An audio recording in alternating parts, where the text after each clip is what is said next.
Oke, assalamualaikum warahmatullahi wabarakatuh. Selamat pagi, salam sejahtera buat kita semua dimanapun Anda berada. Semoga selalu dalam lindungan Allah SWT dan sukses dalam berkarya. Oke, selamat pagi. Pagi ini kita lagi berada di Kopma, tepatnya berada di Kopma. Kopma itu apa ya? Koperasi Mahasiswa. Nah, jadi pagi ini kita sebagai mahasiswa kita memiliki beberapa kegiatan di mana atau organisasi di mana kita akan bisa memilih yang menjadi hobi kita dan kesukaan kita. Kita akan berkarya dan belajar di dalam situ. Contohnya seperti Kopma, Koperasi Mahasiswa yang ada di Pulau Bangtan, Malang. Jadi buat teman-teman yang baru mulai bertanya-tanya, kemudian baru mulai gabung sebagai anggota koperasi, kita akan membahas pagi ini adalah mengenal apa itu Kopma atau Koperasi Mahasiswa. Oke, masa depan sebuah bangsa ditentukan dari kualitas pemudanya, karena pemuda adalah penerus atau estafet bangsa Indonesia. Begitu pula koperasi. Jika pendidikan koperasi dimulai sedini mungkin, insya Allah akan membuat perekonomian Indonesia maju dari lainnya.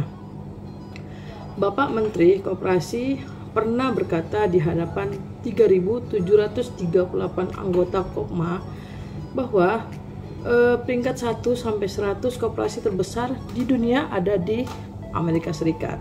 Bisa dibayangkan saat ini mungkin kita banyak berpikir bahwa negara maju Amerika Serikat adalah negara kapitalis, tetapi di balik kapitalis itu ternyata Amerika Serikat adalah negara dengan koperasi termaju di dunia.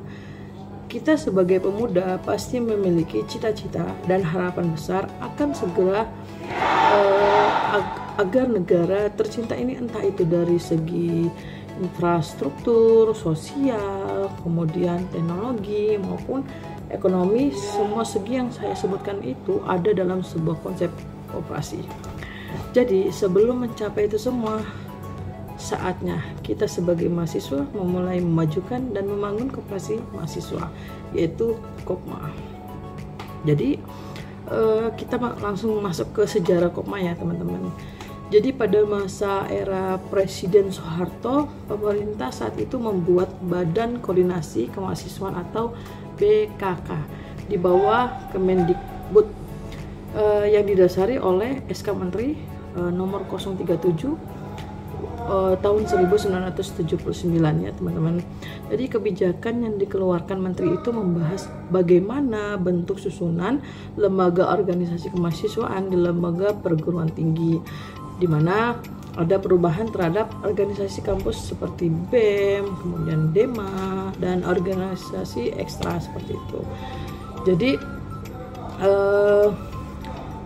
dengan munculnya Kopma pada masa Orde Baru ini, diharapkan di masa yang akan datang kader-kader Kopma dapat mewujudkan cita-cita koperasi sebagai soko guru ekonomi bangsa. Oke teman-teman. Kemudian ada pertanyaan itu sering saya dengarkan adalah apa itu Kopma. Nah, Koperasi Mahasiswa atau Kopma adalah koperasi yang berbasis mahasiswa, di mana anggota dan pengurus dan pengawasnya adalah mahasiswa tersebut.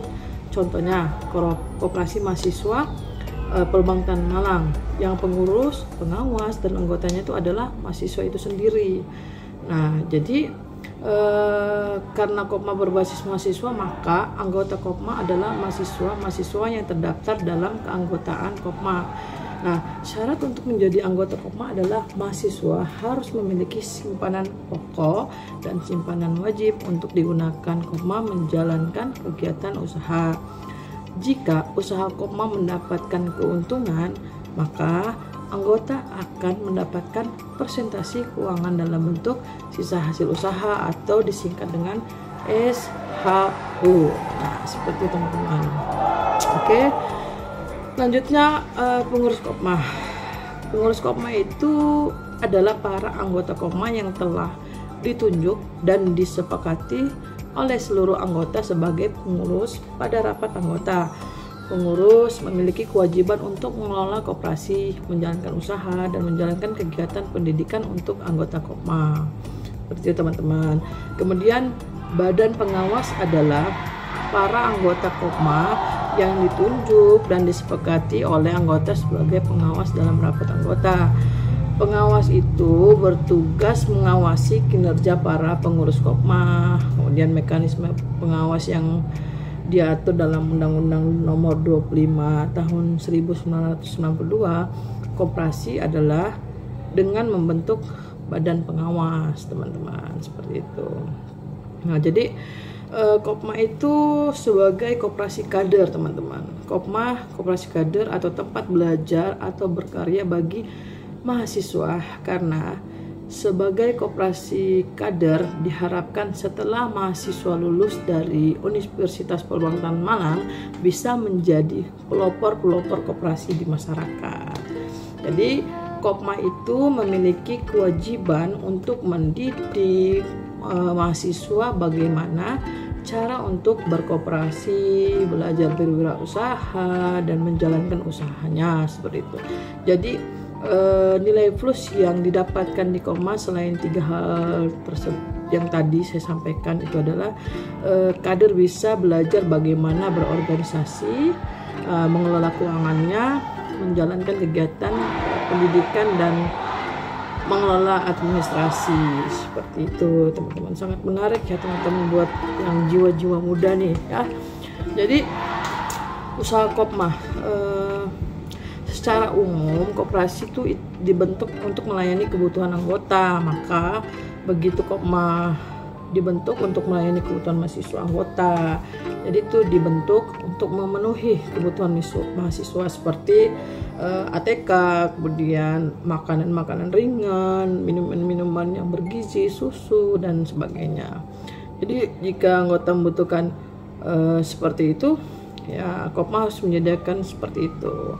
Termasuk juga itu para itu baju-baju ya, baju-baju yang digunakan untuk kuliah itu bisa Kopma menyediakannya, seperti itu.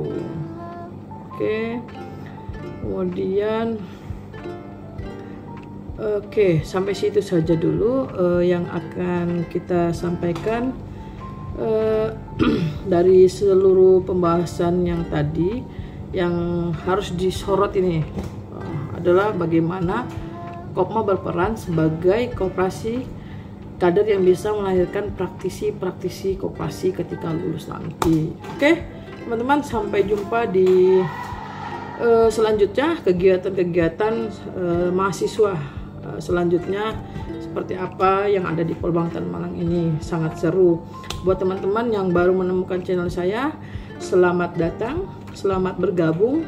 Semoga Anda menjadi salah satu mahasiswa Perbangtan Malang yang ada di Kota Malang. Oke, terima kasih. Assalamualaikum warahmatullahi wabarakatuh. Salam pertanian maju, mandiri, modern. Assalamualaikum.